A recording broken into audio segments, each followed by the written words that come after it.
Good afternoon, everybody. I want to welcome the Half Earth Project Educator Ambassador and broader audience to this video chat.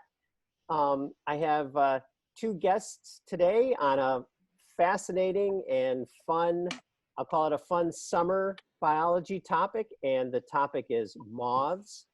I don't know what you may think of moths, but they're super interesting. And we're going to hear about a great project, a citizen science project that's been organized by several people, including our guest today, who we have Liti. How are you doing, Liti? Good. Good to see you. And Sandy. How are you doing, Sandy? Great. Quite a few years ago, with Dave Moskowitz, who's an entomologist, we started to do moth nights, among other things, other activities we did for the public. And what a moth night is we invited people to come to local township parks. We set up lights that are either very strong white lights or long UV lights that attract insects. And we invited people to come see what's flying. And the response was amazing. People just loved it. So it was a great success. And then Dave and I were talking, and we thought we should expand this. And that's how National Moth Week started 9 years ago. 2012 was the first one. And we had no idea that it's going to get to be so big. And how I got involved because I love to take pictures of butterflies. So our town has a butterfly park. And one day I met Liti and Dave in Butterfly Park, and they invited me to a moth night. And wow, I was fascinated. It was very interesting because I have to confess, I was one of those people who, as I call myself, was a moth assassin. So if a moth got into my house, they didn't get out alive generally. Right.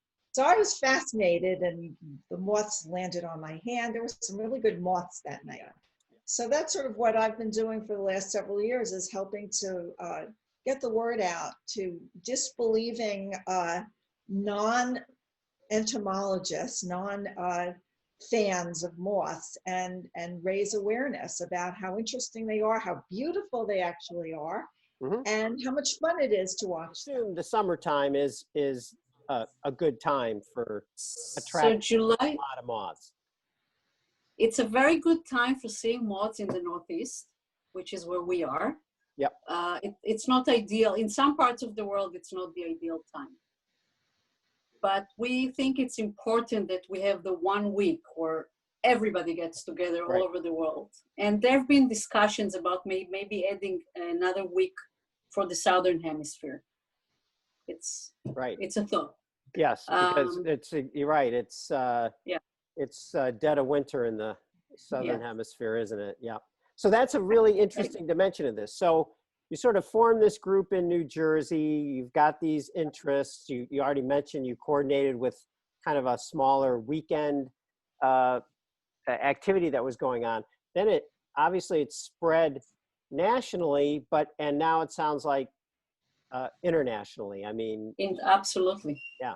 So people all over the world, and kind of focusing on what's up with moths in July. And I say it's in a way it's a matrix of four things. So one is that the two goals of the project are, one is really to get people more involved, and people who never knew that moths can be so beautiful and interesting, just to appreciate the beauty, and then learn more about the ecology and the importance to the whole ecological system. And through that start thinking of conservation and care more about nature.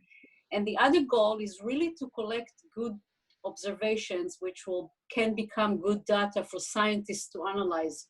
So first to learn what's the natural state is, and then to see if we can record changes. Right. People have been really creative about the types of events that they've been having. We've found even locally, they've had events that they called mothballs.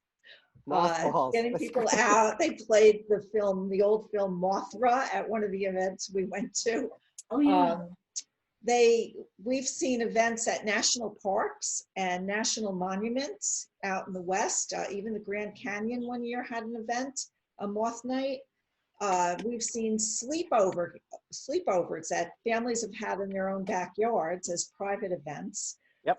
There's just been a lot of creativity around this. This year has been a very special and different year because of the pandemic this year, and people, we're all being discouraged to have these large public events. We decided to let people know that this mothing is the perfect event for social distancing. Yeah. Because you can do it in your own backyard. You can do it on your porch. You can do it on a balcony if you live in an apartment. So this year we've emphasized the idea of having your own backyard events. And as of today, I did a little search, we have 405 registered events already, which is very good. So if people go to your website, which is mothweek.org, is that right? Nationalmothweek.org. Nationalmothweek.org. They could register their event. They can find out information for even how do you set up a sheet with a light, how do you attract moths, that sort of thing. Yeah. All of the above.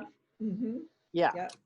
And then I know you also on your website have places where a bunch of recommendations where people can actually then submit the observations they're making of moths, right? So we were talking about this before we started the recording. Obviously, a very popular tool is iNaturalist. You have a iNaturalist project. And so my understanding is during Moth Week, any moth observation is going to go to your project. That's exactly. correct?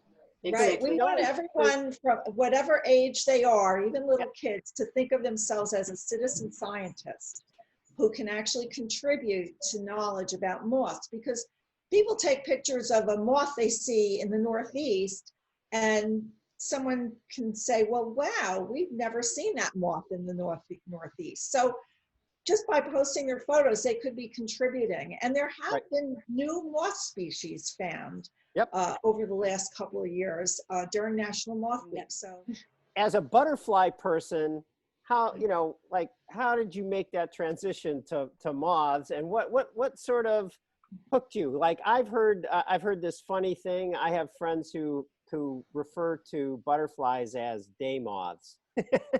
So, they are. They really are. Yeah. So, so was it partly realizing there were so many different kinds that you could attract so many to come to this sheet, and that in fact, some of them are just as beautiful as butterflies?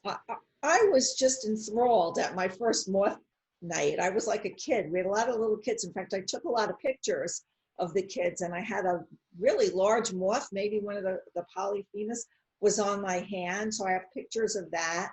Yep. And, seeing all the kids being so excited about it and not afraid, I decided I'm never going to kill another moth for sure. So it was an awakening for me. And also getting up close to the ones that look plain, like the plain moths that we think they all are. Yeah. When you really get up close to them, you realize how intricate their patterns are on their wings, and how different, and the different kinds of antennae that they have. I wouldn't have ever known any of this had I not met Leedy and David. Right. One of the things about iNaturalist and Project Noah, and maybe a couple of other of our partners, but mainly those two, you don't have to know what the species is. Right. You can upload the picture and someone will identify it for you. And you never know if this is something new to the area or new to science. So, do you have an estimate for how many observations were made last Moth Week?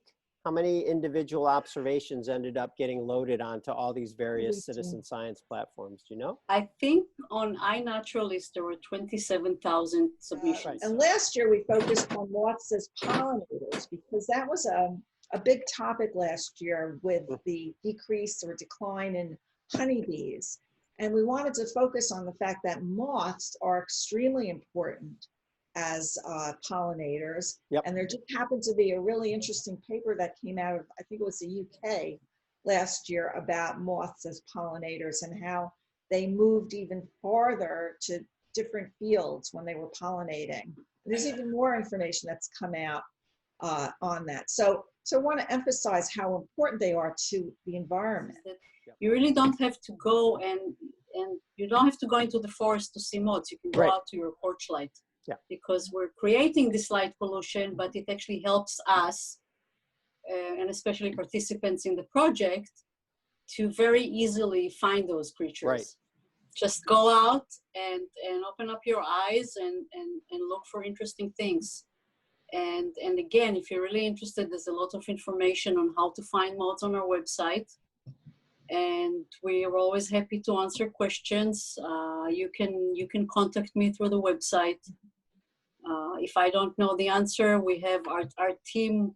I guess we didn't mention it, but our team is really some moth experts and people from all over the world. And we're more than happy to answer questions. I like that. Yeah, and I like this notion of moths as a gateway, you know, into really thinking about biodiversity and nature. It's a gateway for kids, for young people certainly, to understand and learn more about science. And my advice is, don't be afraid of moths. If you've been a non-moth person, don't discount them as being the ugly cousins of butterflies.